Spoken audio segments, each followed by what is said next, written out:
গত জুন মাস থেকে শেষ ট্রেন কবি সুভাষ এবং দমদম থেকে 10:40 ছাড়া হতো এবং এই ট্রেনের যাত্রী আপ ডাউন মিলিয়ে হতো 600 মতো করে এবং ভাড়া উঠত 6,000।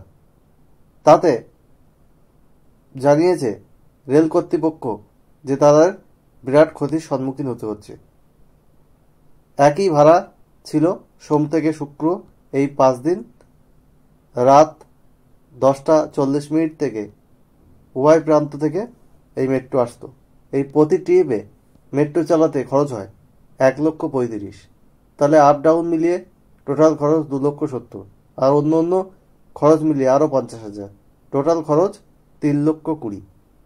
তাই আজ থেকে বাড়ছে মেট্রোর ভাড়া, অর্থাৎ শেষ ট্রেন রাতের উভয় প্রান্ত থেকে কবি সুভাষ এবং দমদম থেকে 10:40 যে মেট্রো, সেই মেট্রোর ভাড়া 10 টাকা করে বাড়ছে এবং বিরাট পদক্ষেপ নিয়েছে মেট্রো কর্তৃপক্ষ। নজিরবিহীন এই পদক্ষেপ নিয়েছে তাদের ক্ষতিপূরণটাকে কিছুটা লাঘব করার জন্যে। তবে এই সময় এই 10:40 যে মেট্রো চলে সেই সময় কিন্তু কোনো কাউন্টার খোলা থাকে না। ইউপিআই এর মাধ্যমে এএসসি আরএম মেশিন থেকে টোকেন কালেক্ট করতে হয় বা স্মার্ট কার্ডের মাধ্যমেও কিন্তু যাতায়াত করা যায়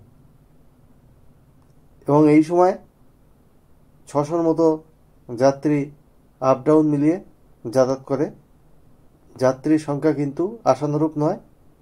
কলকাতা থেকে অর্থাৎ দমদম থেকে শোভাবাজার এর ভাড়া ছিল 10 টাকা, এখন থেকে সেটা হবে কিন্তু 20 টাকা। আর 20-25 এই টিকিটের ক্ষেত্রে কিন্তু ওই 10 টাকা সারচার্জ দিতে হবে, অর্থাৎ 10 টাকা করে যা ভাড়া ছিল তার সঙ্গে বাড়বে। এতদিন অপরিবর্তিত ভাড়ায় রেগুলার বেসিসে যে ভাড়া ছিল সেই ভাড়াতেই কিন্তু শেষ মেট্রোতে আসা যেত, কিন্তু এবার থেকে বাড়ছে সেই মেট্রোর ভাড়া 10 টাকা করে। আর সেই ক্ষতিপূরণ মেট্রো কর্তৃপক্ষের কিছুটা লাঘব হবে এই 10 টাকা করে বাড়ালে, এমনটাই কিন্তু মনে করা হচ্ছে। যাই হোক, আপনাদেরকে এই রকম বিভিন্ন ইনফরমেশন দিতে থাকবো। ভালো লাগলে অবশ্যই চ্যানেলটিতে সাবস্ক্রাইব করবেন এবং বেল আইকনে প্রেস করে রাখবেন যাতে নতুন ভিডিও আপলোড হওয়ার সাথে সাথে আপনাদের কাছে নোটিফিকেশান পৌঁছায়। এবং অবশ্যই লাইক, কমেন্ট এবং শেয়ার করে ভিডিওটি সবাইকে দেখার সুযোগ করে দেবেন। আজ এখানেই শেষ করছি। আপনারা সবাই ভালো থাকুন, এটাই কাম্য।